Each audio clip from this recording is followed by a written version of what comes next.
mythical creatures' stories.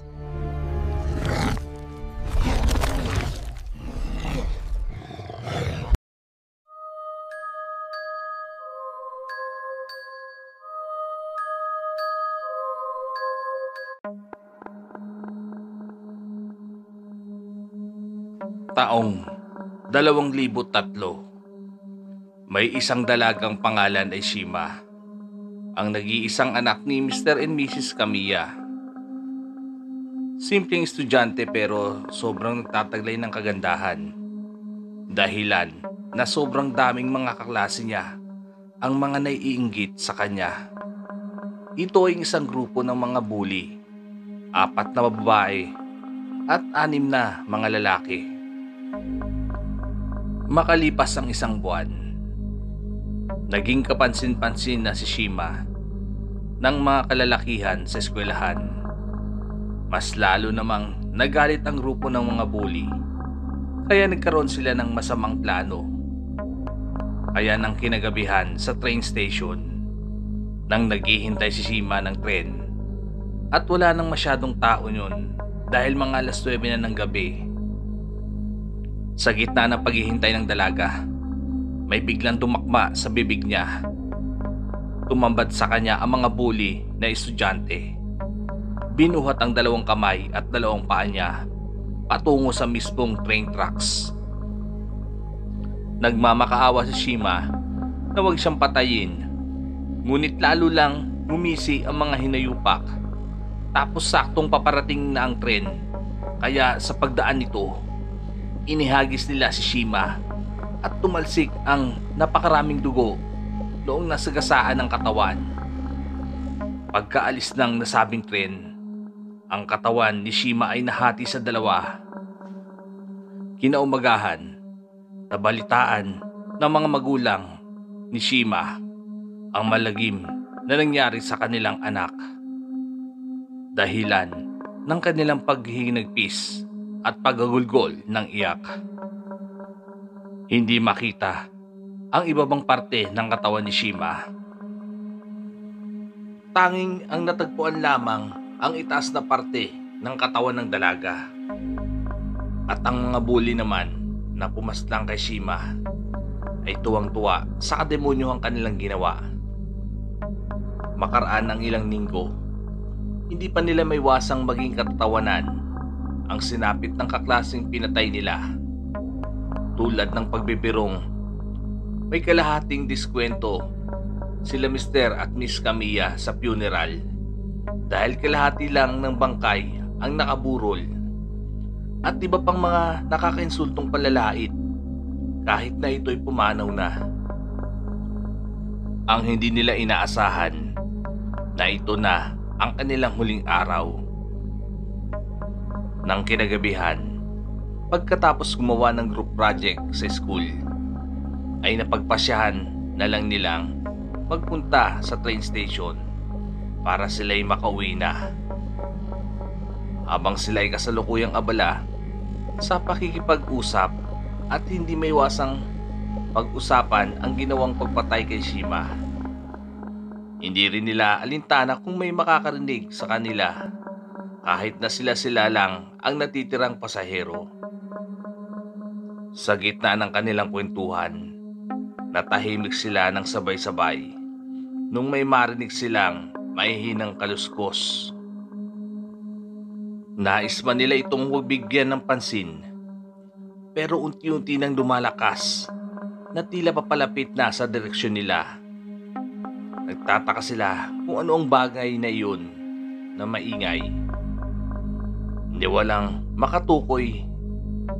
Ilang segundo pa ang lumipas, yung isang kasama nilang babae tinuro ang pinanggagalingan ng ingay nang may napansin dito sa madaling na parte ng train tracks. Isa itong anino nang biglang umakyat mula sa nasabing train tracks. Ganun na lang ang pagkagimbal nila noong tumapat ang anino na yun sa ilaw. Ito ay babaeng kalahati ang katawan na may hawak na saite, gamit ang mga kamay para makapaglakad. Sobrang maputla at tila tuyot ang balat nito namumukan ng mga bully ang nilalang na ito, hindi sila maaaring magkamali. Ito ay si Shima na ilang linggo na nilang pinatay at pinagtatawanan ang sinapit nito. "Tumakbo na kayo!" Ang sigaw ng isa sa kasama nilang lalaki. Kaya kumaripas sila agad ng takbo papalayo kay Shima. Akala nila hindi sila maabutan ng nakakilabot na nilalang na ito. Dahil nga sa kalahati ang katawan at kamay lang ang gamit sa paglalakad. Ngunit nagkamali sila dahil mabilis si Shima ang naabutan ang mga kaklaseng pumaslang sa kanya. Isa-isa niyang hinati sa 2 piraso ang mga katawan ng magbabarkadang ito. Maraming dugo ang dumanak. Nagmamakawa ang iba sa kanya, pero hindi niya pinakinggan ito. Hindi napigilan hanggang sa yung babaeng parang leader ng barkadahan nila ang natira. Kahit anong pagsigaw nito ng tulong, walang sumaklolo sa kanya. Dahan-dahan nitong lumingon sa likuran. Ngunit wala na ang nakakilabot na nilang sa likod niya. Kaya nakahinga siya ng maluwag. Ngunit pagharap niya sa direksyon kung saan balak niyang tumakbo, laking gulat niya dahil nasa harapan na niya si Shima. Ngumisi ito at doon na niya inatake at hinati sa 2 ang katawan ng leader ng mga bully. Ang mga napatay ni Shima ay kalunos-lunos sa sinapit.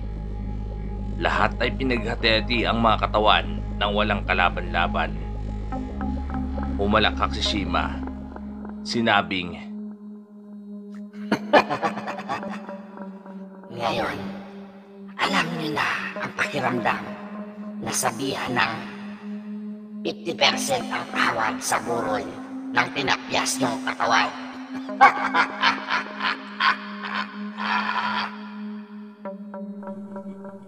Ang pangalan ko ay Kasumi Ashura.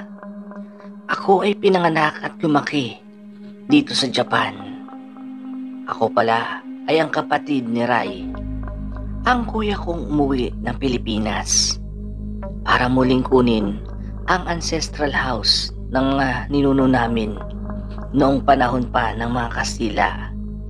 Ito ay nasa lugar ng Laguna.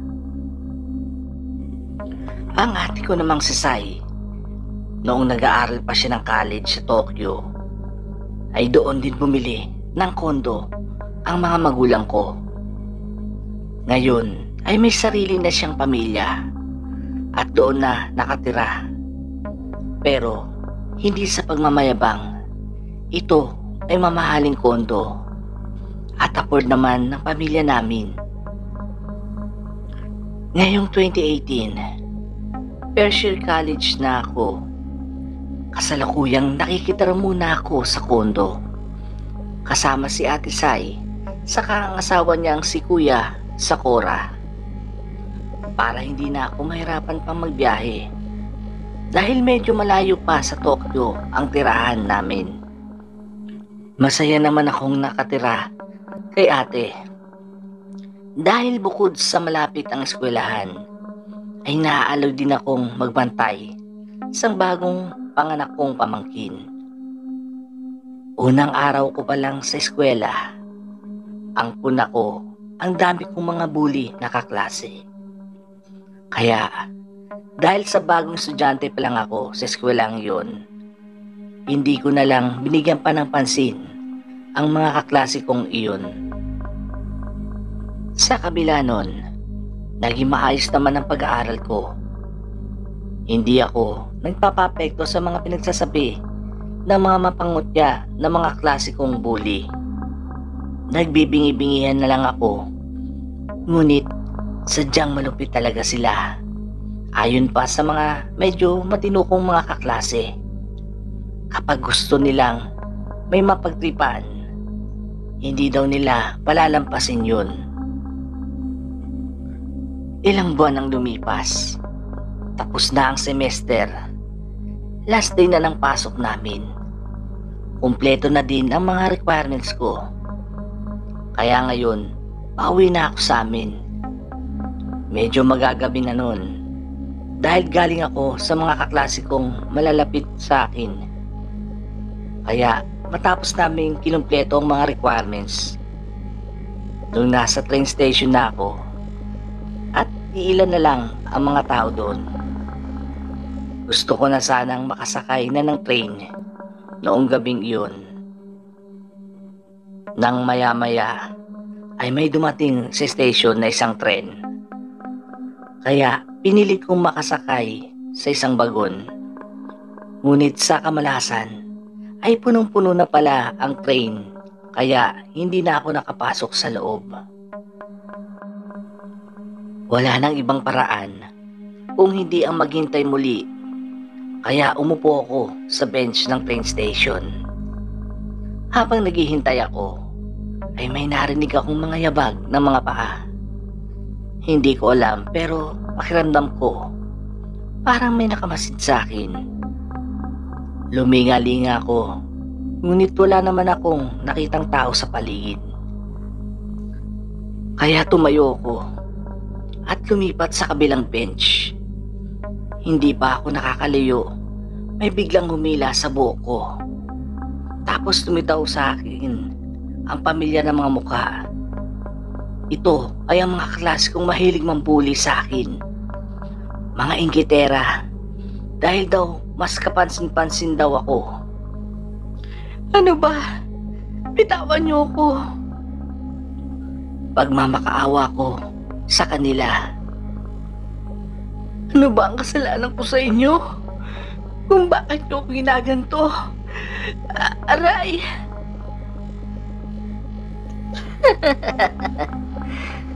Kapansin-pansin ka kasi, Kasumi. Pero kami, parang mga tanga lang na hindi pinapansin ng mga ibang kalalakihan. Hindi ka nararapat dito sa mundo.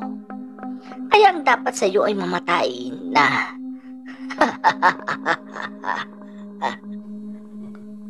Halakhak ng leader. Hinawakan nila ang dalawang kamay at paa ko. Tapos, ihahagis nila ako sa train tracks. Tama na. Parang awa niyo na. Marami pa akong pangarap sa buhay. Nagmamakaawa akong banggit. Pero, lalo lang silang ngumisi. Kaya wala na akong nagawa, kundi ipikit ang aking mga mata. At dito ko na tinanggap na katapusan ko na. Napadilat na lang nung narinig kong tumili ang mga bully kong kaklase. At ako ay napitawan. Mabuti na lang 1 metro pa bago kami nakalapit sa tracks. Ganun na lang ang pagkagimbal ko noong nakita ko ang isang kaklase kong nakahandusay sa harapan ko. Hindi agad rumihistro sa utak ko ang aking nakita. Ang nasabing bully sa harap ko ay patay na. Napakabrutal ng kanyang sinapit. Ang katawan niya ay nahati sa 2 piraso. Hindi ko alam kung paano nangyari. Kasabay nun, may narinig kaming mabilis na tunog. Teke, ang tunog ng yabag. Takot na, luminga-linga ang mga kaklase ko. Habang ako ay hindi makagalaw, noong lumalakas na ang tunog na yon, narinig na namin kung saan nanggaling yon. May lumitaw na anino ng babae doon sa madilim na parte ng train tracks sa hindi kalayuan. Noong ito ay natapat na sa ilaw, mas lalo kami nagimbal. Ang babaeng kalahati ang katawan. Gumagapang siya habang hawak ang medyo maikling saite. Sobrang maputla ang kanyang balat. Kulay itim ang kulay ng kanyang mga mata. Suot niya ang pang-estudyante na uniforme. Kung hindi ako nagkakamali, sa eskwelahan namin ang katulad nun. Ang pinagkaiba lang, may kalumaan ang suot niya. Huminto siya sa kanyang kinalalagyan at ngumiti siya ng sobrang nakakatakot. Noong lumapit siya sa akin, akala ko'y papatayin niya ako. Ngunit huminto siya at ang nakakatakot niyang ngiti napalitan ng lungkot at tawa. Tila kung tumingin sa akin, parang tao pa. Kasabay pa nun ay may mga itim niyang mga mata ay napalitan ng normal na mata. Matapos nun, bumaling ang tingin niya sa mga kaklase kong bully at bumalik ang kanyang itim na mga mata. Nanlilisik, tumungo siya sa direksyon nila. Ha! Ang teke-teke! Takbo na tayo! Sigaw ng kaklase ko, sabay karipas ng takbo. Ngunit wala sa bilis ng nilalang ang bilis nila. Sobrang mabilis ang nasabing teke-teke, kahit nakalahating katawan pa siya. At hindi pa sila nakakalayo, isa-isa silang inatake. Wala pang isang minuto, lahat ng mga bully kong kaklase ay nakahandusay na. Tulad ng unang biktima, pare-pareho ding pinaghahati ang mga bangkay nila. Humalakhak ang teke-teke sa mga nakahandusay na mga biktima niya. Lumingon siya sa akin, lumapit at hinawakan ng kaliwang pisngi ko. Ramdam ko ang matatalas niyang mga kuko sa pisngi ko. Doon nawala ang aking takot. Sa kanya tinanggal ang kamay niya. Ngumiti, humaway at naglaho siya ng parang bula. Tumayo ako at dali-daling umalis ng train station bago pa may makakitang ibang tao. Sa awa ng Diyos ay ligtas akong nakauwi kahit na mga 9:00 na ng gabi iyon. Kasumi, salamat naman at nakauwi ka. Nag-aalalang wika ni Ate Sai, sabay yakap sa akin. Ano bang nangyari sa iyo at ginabi ka na? Masama pa naman ang kutob ko kanina. Dito ko na ikinuwento ang lahat ng mga nangyari. Sa halip na matakot si ate, siya ay nagalit. Hindi sa teke-teke, kung hindi sa mga bully kong mga kaklase. Kawawa naman. Pero buti na lang, para wala nang mabiktima sila na ibang kabataan. Ate, ano po bang klase nila lang yun? Tanong ko. Kasumi, ito ay tinatawag na teke-teke. Dati din siyang tao. Tulad mo, ganun ang ginawa sa kanya ng mga bully niyang mga kaklase. Nahati ang katawan niya nang matapos nasagasaan ng train.